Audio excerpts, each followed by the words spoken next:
So I am in South Africa, Johannesburg, and I'm just coming from the club.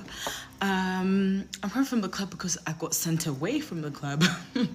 First time for everything, guys. I just graduated in being sent away from the club. I got sent away from the club. Why did you ask? Because of my braids. I got sent away from the club because of my braids. Yeah. Shout out to my braider, by the way. Like, she did her thing on these braids. Like, they're so cute. Anyways, so backstory. I went to the club with me, my friend.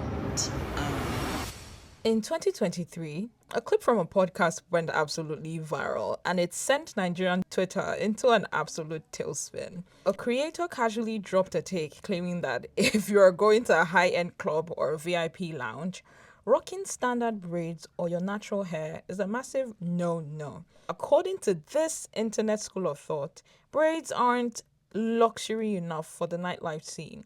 In fact, if you look at the headlines covering the drama, people were calling these styles straight up Razz. Think of Razz as the ultimate insult to your vibe. If someone calls your outfit, your car, or in this case your hair Razz, they're basically saying you look low class and you don't belong in the VIP section. The mandatory alternative, well, you apparently need a 26-inch jet black Bussdown wig with a flawless melted HD frontal just to step past the bouncers and buy a heavily overpriced drink. When a wig is a bust down, it means it doesn't have a single strand out of place. It's the ultimate it girl template that screams luxury lifestyle. From nostalgia to the 2 million naira pressure. To understand how we got to a place where a hairstyle that takes 8 hours of pain to sit through is now considered Razz, we have to look back at how the Nigerian wig economy completely shifted over the last 2 decades. If we look back at old school Nollywood in the late 90s and early 2000s, the wig were, let's say, fighting for their lives. The hairlines were thick, the synthetic fibers were shining brighter than the sun, and melting the lace wasn't even a concept in everyone's vocabulary. But do you know what these iconic actresses had? Unshakable, top-tier confidence. Actresses like Genevieve or Motola, even Mama G, wore these synthetic wigs like they were custom-carved crowns. Because their energy was so loud, the imperfections of the hair completely faded into the background. Wigs back then were fun, they were a styling option, and most importantly, they were a choice.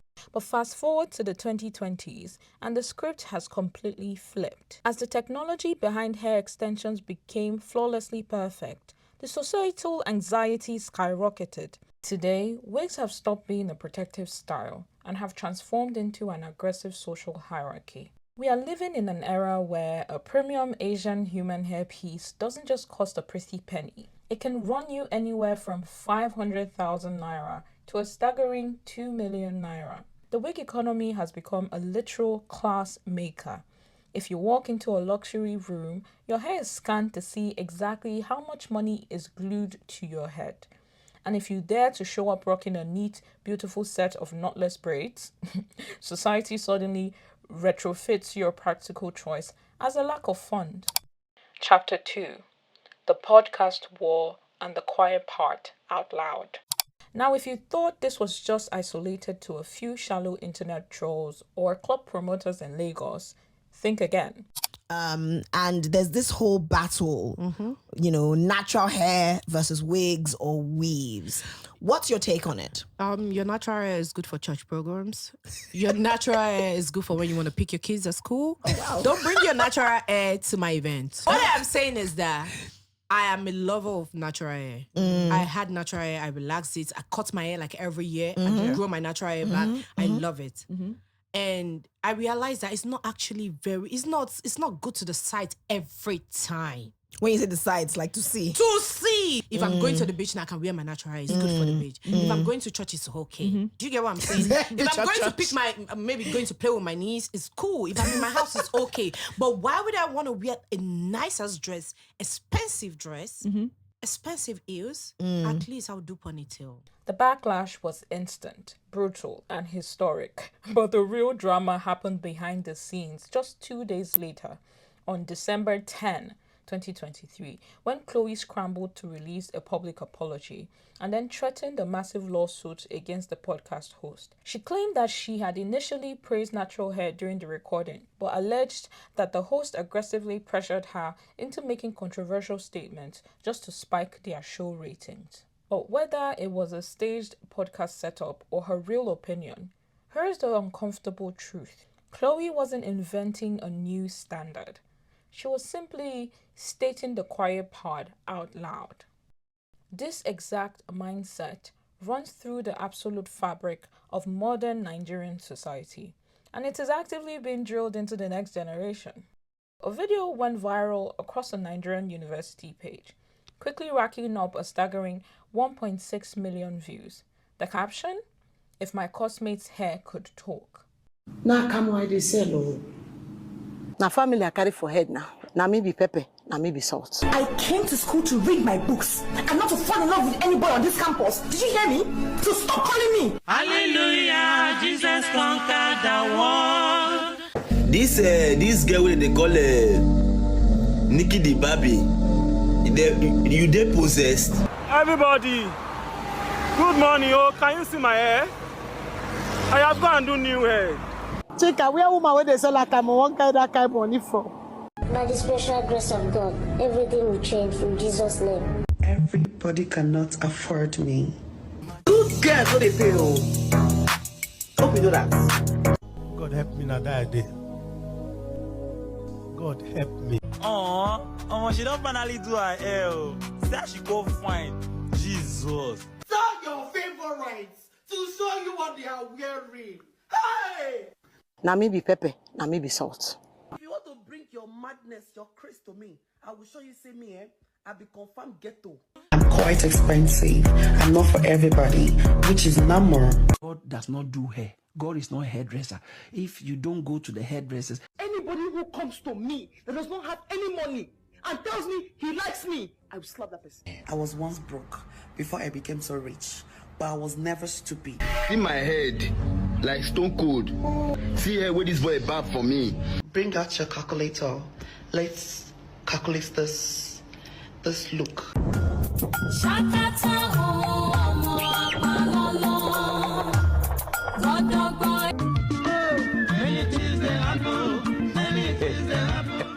Much as this video was supposed to be light-hearted and in good fun, in my opinion, it ended up being a blunt reflection of the social hierarchy amongst Nigerian youth.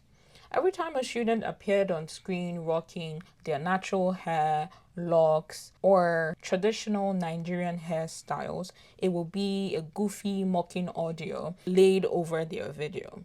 But the moment it was a student with a wig or weave or braided hairstyles using attachment or extensions, the background music suddenly shifted to praise-filled and premium hyped-up audio tracks. When you look past the jokes, what you're seeing is classism operating as a harmless campus trend.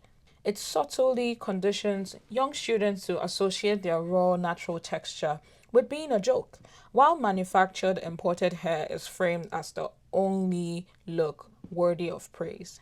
And following the fallout of that initial 2023 discourse, this sentiment trickled down deep into the collective consciousness. By 2025, we saw an uptake of creators releasing videos trying to aggressively defend protective styles. Creators began showing off gorgeous, intricate braids, but with a specific twist, bragging that their hair extensions actually cost a staggering 200,000 Naira. Now, context is key here. For an average person in Nigeria, a standard set of braids costs anywhere between 5,000 to 30,000 Naira.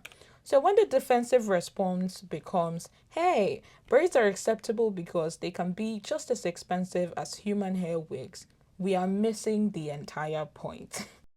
Trying to counter classism with more classism doesn't break the system. It validates it. It shifts the argument from my natural hair is beautiful to my hair is valid because I spent a fortune on it. The focus should never be the price tag. It should be perfectly acceptable to wear whatever style you choose, whether it costs 5k or 500k, without your financial status or respectability being interrogated at the door.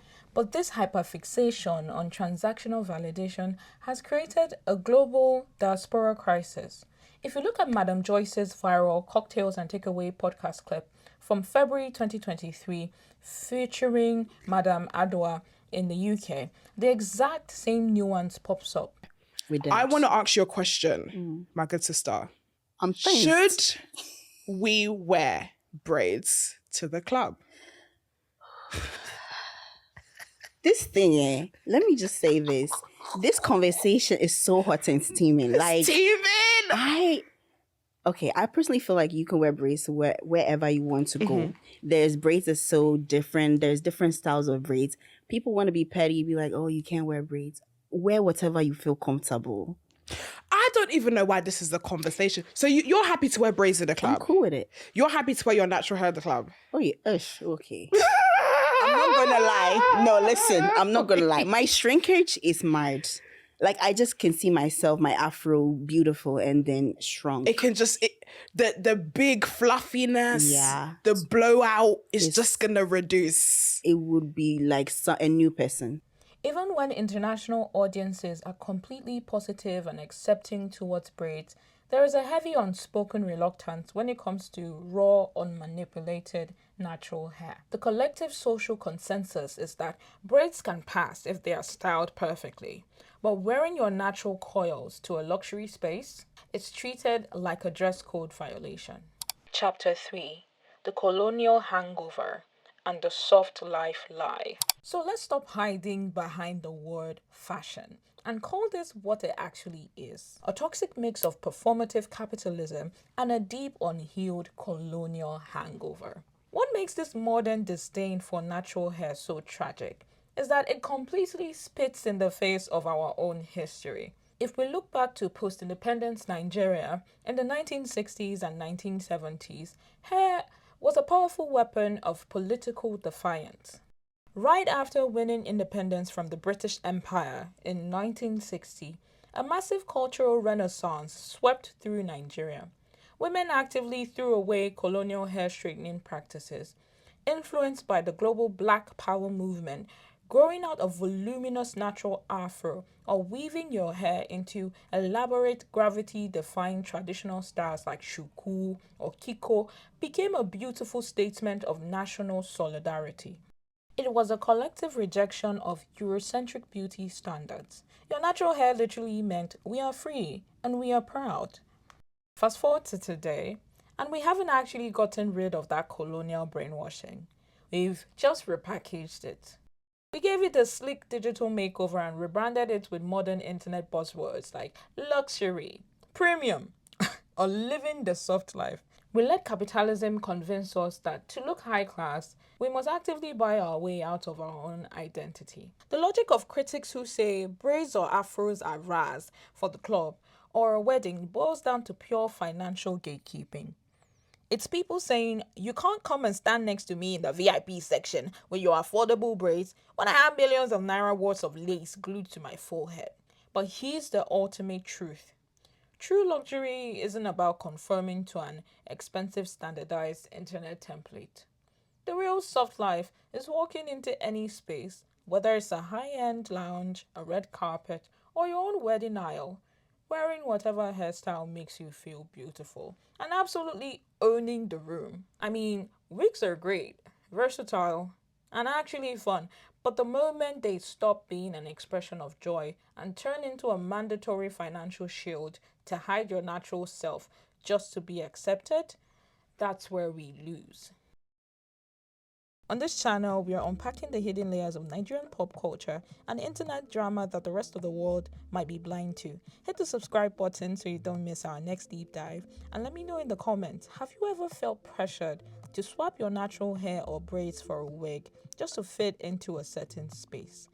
Let's talk about it below and see you in the next video. Bye.